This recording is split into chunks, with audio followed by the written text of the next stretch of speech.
Psachim Dafnuntet Amoudbet. Bonjour. Nous allons commencer au début du Hamoud aujourd'hui. Bezrat Hashem. Amar le Rav Sheman Barava le Rav Papa. Rav Sheman Barava dit Rav Papa. Les didar de Amrat Ma'alao Melina Berosho Shel Misbeach. Lui dit que si on n'a pas porté le Korban Khatat du Mechoussar Kippourim, de celui qui devait apporter un Korban pour pouvoir manger des kochim, c'est pas grave. On peut le monter et ne pas le faire brûler sur le misbeach, puisque c'est le Korban Tamid qui doit être le dernier. Donc on ne le fait pas brûler, on le pose là-haut, et à partir du moment où il est posé là-haut, il devient pas pasoul. Normalement, un Korban qui passe la nuit devient pasoul. Mais là, il ne deviendra pas pasoul parce qu'il est sur le misbeach. Il y a un autre problème. Kaimin, on se lève. Vavdinan milta, les Kohanim, on va faire une chose aux Kohanim. Datu bali detakala. Ils vont arriver à faire une erreur. Pourquoi? Parce qu'il y a tellement de choses sur le misbeach. Il y a des membres qu'on a le droit de brûler parce que on avait déjà commencé avant le Korban Tamid. Il y a des membres qu'on n'a pas, qu'on a fait après, donc on peut pas. Et ils vont tout mélanger. Des savrés, des yoméou, ils pensent que ça avait déjà été fait dans la journée. Et juste les graisses, il fallait les brûler. Vers tous les actourés. Et donc, ils vont brûler même ces graisses-là qu'on n'a pas le droit de brûler parce que ça a été fait après. On a fait la shkita après le Korban Tamid. C'est ceux d'avant qu'on a le droit. Amarlé lui a dit Kohanim Zrizim même. Les Kohanim sont Zrizim. Zrizim, ça veut dire ils sont rapides, mais ils font aussi attention. Donc, si il y a un Kohen qui a mis sur le misbeach ce fameux Korban-là qu'il n'a pas pu faire avant le Korban Tamid, eh bien, il va dire à ses amis, attention, ne touchez pas à ça, ça c'est pour demain matin. Avant les Ravashi, les Rav Kana, Ravashi a dit à Rav Kana, Vamri la Ravuna, Bere de Rav Natan et Rav Papa, il y en a qui disent que c'est Ravuna, le fils de Rav Natan qui a dit à Rav Papa. Vea Kama de l'Ombi, Miktere, Imurin. Mais à quoi ça sert ce que tu dis là? Kohanim Lomatsu Achle Basa, puisqu'on n'a pas brûlé les graisses et tout ce qu'il fallait brûler sur le misbeach. On parle toujours du Korban, des Korbanot du Metzora, qu'on a fait après le Korban Tamid. Eh bien, les Kohanim ne peuvent pas manger la viande. La viande était interdite. Alors, qu'est-ce qu'on va faire? On va laisser le Korban Khatat pour demain? C'est sûr que non. On n'a pas le droit. Et Tania, Yacholi ou Kohanim Yoshain Bechaze Veshok. Moi, j'aurais pu croire que les Kohanim, ils ont le droit de manger le Chaze Veshok. Alors ici, quand on parle de cette braïtas, on ne parle pas de Khatat, on parle de Shlamim. Shlamim, c'est pour les propriétaires, c'est les propriétaires qui les mangent, sauf la poitrine et la jambe. D'accord. Dans tous les cas, j'aurais pu croire qu'avant d'apporter ce qui a été dit dans la Torah qu'il fallait apporter sur le misbeach, on appelle ça imurin parce que ça a été dit, c'est un des pshatim, parce que ça a été dit qu'on devait apporter sur le misbeach. Eh bien, j'aurais pu croire qu'ils ont le droit de manger avant. Talmud Lomar, et le Kohen devra le brûler sur le misbeach. Et après, écrit, et après, on y a écrit que la poitrine sera pour Aaron et ses fils. C'est-à-dire qu'on ne peut pas manger avant. Alors, on n'a rien gagné. On n'a rien gagné. Tu fais la shrita après le Korban Tamid, tu peux pas brûler les graisses, et alors tu peux pas manger le Korban Khatat. Et kama de Kohanim l'achre basa, et tant que les Kohanim n'ont pas mangé la viande, les propriétaires n'ont pas de kapara. Donc, à quoi ça sert qu'ils aient fait le Korban? Ils n'ont toujours pas de kapara, ils peuvent toujours pas manger les Kodashim, les propriétaires. Détania, comme il était écrit dans Zarbaïta, ve'achlotam, asher kupar baem. Et ils mangeront une fois qu'ils auront une kapara. Mais la mettre chez Kohanim ochlim, d'ici on apprend que ve'achlotam, ils mangeront qui? Les Kohanim. Ou ve'anim it kaprim, et les ve'anim, ils ont une kapara. Alors il faut répondre. Alors la question a été posée deux fois. Une fois c'est Ravashi Rav Kana, une fois c'est Ravuna, Rav Natan, Rav Papa. Donc c'est Rav Kana et Rav Papa qui vont répondre. Alors l'un ou l'autre. Et puisqu'il est impossible de les manger, parce que bon, techniquement on peut plus les manger puisqu'on n'a pas fait brûler les graisses, donc on peut pas manger le Korban Khatat.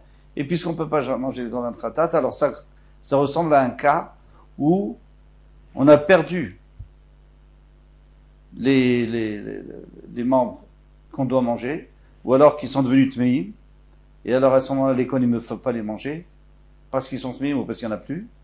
Et qu'est-ce qu'on a dit dans ce cas-là? Eh bien, ils ont quand même une kapara. Les propriétaires d'une kapara, pour Adetania, Yachol nitmeu imurim, j'aurais pu croire que si les morceaux, pardon, pas les morceaux qu'on devait manger, mais les morceaux qu'on devait apporter sur le misbéach, Oshéavadou, alors ils ont été perdus. Loyi ou kohanim, excusez-moi, hein. Donc on parle pas pour l'instant, on va tout de suite parler des kohanim, mais là on parle encore des membres qui doivent être apportés sur le misbéach ou de la graisse. Ils ont été perdus, ils sont devenus tmeim. Loyi ou kohanim zakaim bechazé veshok. Alors les kohanim ne pourront jamais recevoir la poitrine et le pied, puisque la jambe, puisque de toute façon on n'a pas apporté sur le misbéach. Talmud Lomar. C'est pour ça que la Torah nous dit Vaya chazé le Aaron, et le chazé sera pour Aaron et pour ses enfants, Mikol Makom, de toutes les manières. C'est-à-dire que les Trila, c'est sûr que si on a les graisses et tout ça, il faut les brûler d'abord et après on peut manger. Mais si on n'a plus, parce qu'ils sont payés, ou alors parce qu'ils sont perdus, alors à ce moment-là, ils ont le droit de manger les Kohanim. Et puisque les Kohanim ont le droit de manger, donc les Baalim peuvent avoir une kapara. Alors, la même chose ici. On ne peut pas, on est à nous, on ne peut pas les brûler. Ils sont là, mais on ne peut pas les brûler. Donc on est dans un cas de honnête. Donc les kohanim peuvent manger et les propriétaires ont une kapara. Et ils peuvent manger des pochim. Rav Kana. Rav Kana lui a posé une question. Il est écrit, Lo yanin chelev chagi ad boker. Il est écrit que le chelev de la chagiga, du korban chagiga, alors le korban chagiga c'est un korban qu'on a porté pour les fêtes, korban chagiga, une obligation. Eh bien, comme son nom l'indique, chagiga, la fête, lo yalin chelev chagi ad boker. Il ne faut pas laisser toute la nuit, il faut le brûler. Donc les graisses, il faut les brûler sur le misbéach avant, il ne faut pas laisser toute la nuit. Ad boker jusqu'au matin. Ad boker ou de lo yalin. Donc ça sous-entend que si on enlève un peu avant le matin et on le brûle, c'est bon. Mais on a le droit de les laisser traîner toute la nuit jusqu'à avant le matin.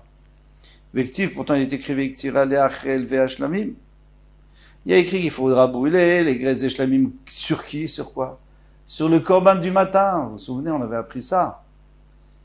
Que on doit avoir, avant le tamid de l'après-midi, on doit avoir terminé avec toute la avoda. Et comme il est écrit ici, Aléa, Shlem Kol HaKorban Kulam, tu dois finir tous les korbanot après le korban du matin et avant le korban de l'après-midi.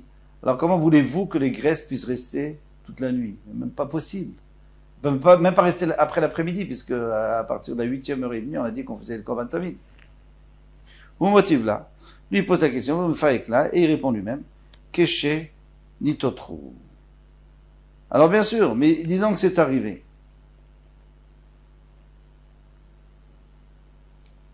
C'est arrivé, il y a eu une erreur. On a fait la shrita avant, on a versé le sang avant le korban tamid de l'après-midi. On a fait toute la avoda, mais ils sont restés, les graisses sont restées. Alors dans ce cas-là, il faut les brûler avant le matin. Ramel et Rav Safra les Rav. Rav Safra a demandé à Rav. Tivlo yalin boker zevach chaga pesach. Il est écrit que le matin, on ne doit pas laisser toute la nuit jusqu'au matin. Zevach chaga pesach. Zevach chaga pesach. Donc ça veut dire le korban pesach. La boker ou delo yalin. Donc il ne faut pas qu'il reste jusqu'au matin. Akol alayla yalin. Mais toute la nuit, on peut le laisser. Et le brûler seulement pendant la nuit. Les graisses, on parle. L'actif, autant il est écrit Ola de Shabbat be Shabbato, que l'Ola de Shabbat, il faut le faire Shabbat. Mais l'Ola de Chol be Shabbat, non, on ne peut pas faire. L'Ola de Chol, Shabbat. Mais l'Ola de Chol, mais Yom Tov, ni Yom Tov. Alors ici, ce Ola, c'est ce grand, ou l'Ola, ou le Korban Pessah. En tous les cas, le Korban, on l'a fait en semaine, puisque c'est RF Pessah qu'on le fait. Donc tu n'as pas le droit de brûler les graisses pendant Yom Tov, parce que Yom Tov, on a le droit de faire que les korbanot qu'on est obligé de faire pendant Yom Tov, mais pas les korbanot de hier. Amarle, kvar ramia niale, Ravaba bachia le Rabaou. Il a déjà posé la question, Ravaba bachia le Rabaou. Veshanelu a répondu, Acha be'arba sach shechal yot beShabbat. Ici, c'était Rev Pessah qui est tombé Shabbat. Donc, c'est pas Chol. C'est le Korban Pessah de Shabbat. Et Rev Pessah. Parce qu'il en il s'agit. De Chelve Shabbat, Krivin Beyom Tov. Mais dans ce cas, il n'y a aucun problème parce que les graisses de Shabbat, on peut les approcher pendant Yom Tov. Tout ce qu'on a dit, c'est les graisses de Chol qu'on n'a pas le droit pendant Yom Tov. Amarlé, il lui a dit, Mishum de Chelve Shabbat, Krivin Beyom Tov. Juste parce que tu as une logique comme ça, je veux dire, une logique qui est juste, que on peut brûler les graisses pendant Yom Tov, les graisses de Shabbat. Alors, Anan Niku Venemale le Aikra, de Aikra Berbasar Shechaliot Beshabbat Hu Dirtiv. Alors, nous, on va faire tout un pshat pour dire que ce passouk parlait que c'était un Korban Pessah qui était Rev Pessah Shabbat. Tu vas restreindre un passouk parce que tu as trouvé une porte de sortie. Amarlé, il lui dit, Shafkel Ekra, laisse le passouk de Udachik. C'est lui-même qui se contredit, c'est lui qui se met dans une difficulté. Ou moi qui m'enafché. Et après, il s'arrange. C'est le passouk lui-même. Il vient et il crie, il dit, vous savez, on a le droit de faire brûler la nuit, jusqu'au matin. Et pas le matin. Et d'un autre côté, il te dit, mais non, on n'a pas le droit de faire de Chol à Yom Tov. Alors c'est lui-même qui se contredit. Alors c'est lui qui se répond. Quand moi je vous ai dit qu'on a le droit de faire le Korban Pessah jusqu'au matin, je parlais d'un Korban qui était Shabbat. Et comme Shabbat, eh bien on peut laisser pour Yom Tov.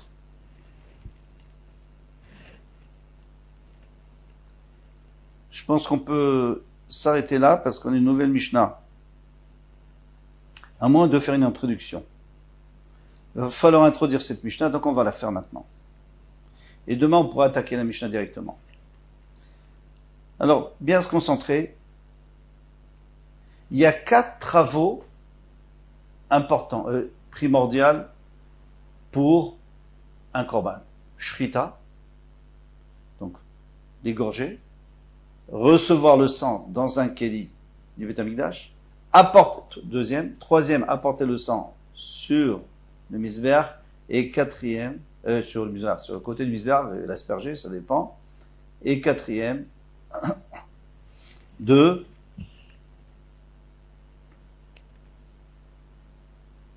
l'asperger. Donc, je répète, la shrita, recevoir le sang, l'apporter et l'asperger. Maintenant, pendant ces 4 travaux, il faut faire attention de ne pas avoir une mauvaise pensée. Et avec une mauvaise pensée, on peut tout abîmer. Alors, quelles sont les mauvaises pensées? 3 possibilités. Ou alors, le Kohen il dit, moi j'ai l'intention qu'une des avodot, elle soit en dehors de son temps. Par exemple, après la shkia. Ou j'ai l'intention qu'on va le manger après son temps. Donc, les Kodesh Kodashim, c'est une journée et une nuit. Les Kodashim Kalim comme Shlamim, par exemple, c'est une nuit et 2 journées. 2 journées et une nuit. Alors, s'il a cette machashava, ça devient pigoul. Pigoul, c'est-à-dire que le korban, il est complètement fichu. Excusez-moi le terme, c'est-à-dire on peut rien faire avec. Il faut le brûler. Et bien sûr que les propriétaires n'ont toujours pas de capara, c'est comme s'ils avaient rien apporté. Pas seulement ça, mais si quelqu'un en mange, il est chayev karet. Deuxième possibilité, c'est que lui, il pense chutzim komo. Là, on parlait chutzizmano, en dehors de son temps. Chutzim komo, ça veut dire, il dit, moi, je veux faire la voda en dehors de la Hazara, ou alors je vais, qu'est-ce que je dis, chutzim komo, oui. Ou alors je vais le manger en dehors de la Hazara si c'est un Kodesh Kodashim, et si c'est, par exemple, un Shlamim, je vais le manger en dehors de Yerushalayim, et etc. Donc, une machashava en dehors de son endroit, pas de son temps. Et à ce moment-là, il est plus cachère, il faut le brûler. Mais celui qui le mange, il n'est pas chayev karet. Troisième possibilité, c'est qu'il change, et c'est de ça qu'on va vraiment parler dans la Mishnah, c'est qu'il change le nom du korban. Au lieu de dire ça c'est un korban khatat, il va dire c'est un korban ola. Là, il y a un problème. Il y a des korbanot qui peuvent s'intervertir, Donc, le korban indé est kasher. Le korban est kasher, mais les propriétaires n'ont pas de kapara. Et il y en a qui ne peuvent pas du tout s'intervertir. C'est le korban Pessah, le korban Khatat. Ça, on ne peut pas tolérer. Ça, il faut que ce soit vraiment fait, les Shem Khatat ou les Shem Pessah. Voilà pour l'introduction. Maintenant, à partir du moment où on a bien compris ça, alors on va parler du korban Pessah, pour lequel le Kohen a eu une mauvaise machashava, une mauvaise pensée. À demain, Bezrat Hashem. Kol Tov.